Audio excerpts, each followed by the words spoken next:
رمضان کا مبارک مہینہ جیسے ہی آتا ہے تو برکتوں کے ساتھ ساتھ بہت سے گھرانوں کے لیے مالی مشکلات بھی لے کر آتا ہے۔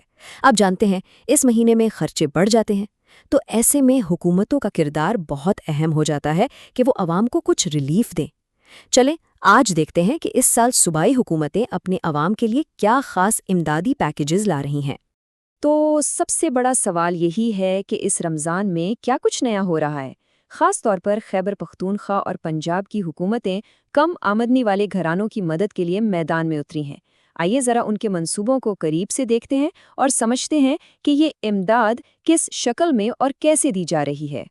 چلیں سب سے پہلے بات کرتے ہیں خیبر پختونخوا کی، جہاں سے ایک بہت بڑی اور اہم خبر آ رہی ہے۔ اس سال حکومت نے ایک بہت بڑا قدم اٹھایا ہے۔ راشن بیگز کے بجائے اب براہ راست نقد امداد دینے کا فیصلہ کیا گیا ہے، جو کہ واقعی ایک بہت بڑی تبدیلی ہے۔ ذرا اس تعداد پر غور کریں، یہ کوئی چھوٹا موٹا آنکڑا نہیں ہے۔ خیبر پختونخوا میں 10,63,000 کم آمدنی والے خاندان اس نئے پیکج سے فائدہ اٹھائیں گے، اور مشیر خزانہ مزمل اسلم کے مطابق اس سال کوشش کی گئی ہے کہ زیادہ سے زیادہ مستحق لوگوں کو اس میں شامل کیا جائے تاکہ مدد صوبے کے غریب ترین افراد تک پہنچ سکے۔ اور یہ ہے وہ رقم جو ان خاندانوں کو ملے گی۔ ہر مستحق خاندان کو اوسطاً 12,500 روپے دیے جائیں گے۔ اس کا سب سے بڑا فائدہ یہ ہے کہ اب وہ اپنی مرضی کے مطابق خریداری کر سکیں گے، چاہے انہیں راشن لینا ہو یا کوئی اور ضروری چیز۔ تو یہ صرف کوئی ہوائی اعلان نہیں ہے، بلکہ ایک باقاعدہ سرکاری فیصلہ ہے۔ وزیر اعلیٰ سہیل آفریدی کی صدارت میں صوبائی کابینہ کا جو 47واں اجلاس ہوا، اس میں اس پیکیج کی منظوری دی گئی ہے۔ مقصد بالکل صاف ہے، رمضان میں لوگوں کو سیدھا مالی فائدہ پہنچانا۔ اچھا، لیکن سوال یہ پیدا ہوتا ہے کہ آخر حکومتوں کو ایسے اقدامات کرنے کی ضرورت ہی کیوں پیش آ رہی ہے؟ اس کی وجہ جاننے کے لیے ہمیں ملک کی معاشی صورتحال پر ایک نظر ڈالنی ہوگی۔ اس کو سمجھنے کے لیے اسٹیٹ بینک کی جو تازہ ترین رپورٹ ہے وہ ہماری کافی مدد کرتی ہے۔ رپورٹ یہ کہتی ہے کہ بھئی مجموعی طور پر معیشت میں کچھ استحکام تو آیا ہے، لیکن مہنگائی کا بوجھ عام آدمی پر اب بھی بہت زیادہ ہے۔ یہاں ایک بہت دلچسپ بات ہے۔ اسٹیٹ بینک کہہ رہا ہے کہ مہنگائی 5 سے 7% کی حد میں رہے گی۔ سننے میں تو لگتا ہے کہ شاید یہ قابو میں ہے، لیکن اس کا اصل مطلب یہ ہے کہ قیمتیں پھر بھی بڑھ رہی ہیں۔ یہی وہ دباؤ ہے جسے ان امدادی پیکیجز کے ذریعے کم کرنے کی کوشش کی جا رہی ہے۔ تو سیدھی سی بات یہ ہے کہ جب آٹا، چینی اور تیل جیسی روزمرہ کی چیزیں مہنگی ہوتی ہیں تو اس کا سب سے زیادہ بوجھ کم آمدنی والے خاندانوں پر ہی پڑتا ہے، اور رمضان میں جب خرچے پہلے ہی آسمان سے باتیں کر رہے ہوتے ہیں تو یہ حکومتی امداد ان کے لیے کسی نعمت سے کم نہیں ہوتی۔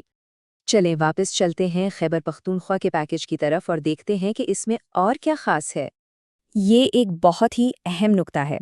مہنگائی کے اثر کو کم کرنے کے لیے خیبر پختونخوا حکومت نے پچھلے سال کے مقابلے میں امدادی رقم میں پورے 25% کا اضافہ کیا ہے۔ اس کا مقصد یہ ہے کہ لوگوں کو مہنگائی کے باوجود حقیقی معنوں میں کچھ ریلیف مل سکے۔ تو یہ جو بہتر ریلیف کا لفظ استعمال کیا جا رہا ہے، اس کا اصل مطلب کیا ہے؟ اس کا سیدھا سا مطلب یہ ہے کہ حکومت صرف پیسے نہیں بانٹ رہی، بلکہ وہ اس بات کو بھی یقینی بنا رہی ہے کہ ان پیسوں کی اصل قدر کم نہ ہو اور لوگوں کو واقعی فائدہ پہنچے۔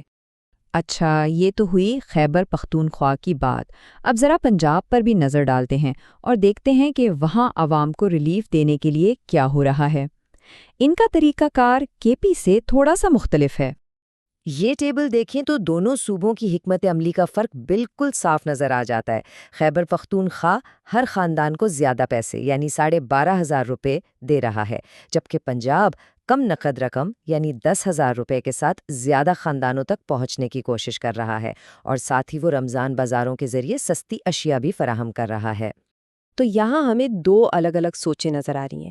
خیبر پختونخوا کم خاندانوں کو زیادہ رقم دے کر ایک گہرا اثر ڈالنا چاہتا ہے، دوسری طرف پنجاب کی کوشش ہے کہ زیادہ سے زیادہ لوگوں تک تھوڑی تھوڑی مدد پہنچ جائے۔ دیکھیں، دونوں طریقوں کے اپنے فائدے ہیں۔ نقد رقم خاندانوں کو اختیار دیتی ہے، جبکہ رعایتی اشیاء براہ راست کھانے پینے کی قیمتوں کو کنٹرول کرنے میں مدد کر سکتی ہیں۔ تو ان ساری تفصیلات کے بعد اصل بات پر آتے ہیں۔ ان سارے اقدامات کا عام آدمی کی زندگی پر کیا اثر پڑے گا اور اس کا ان خاندانوں کے لیے کیا مطلب ہے؟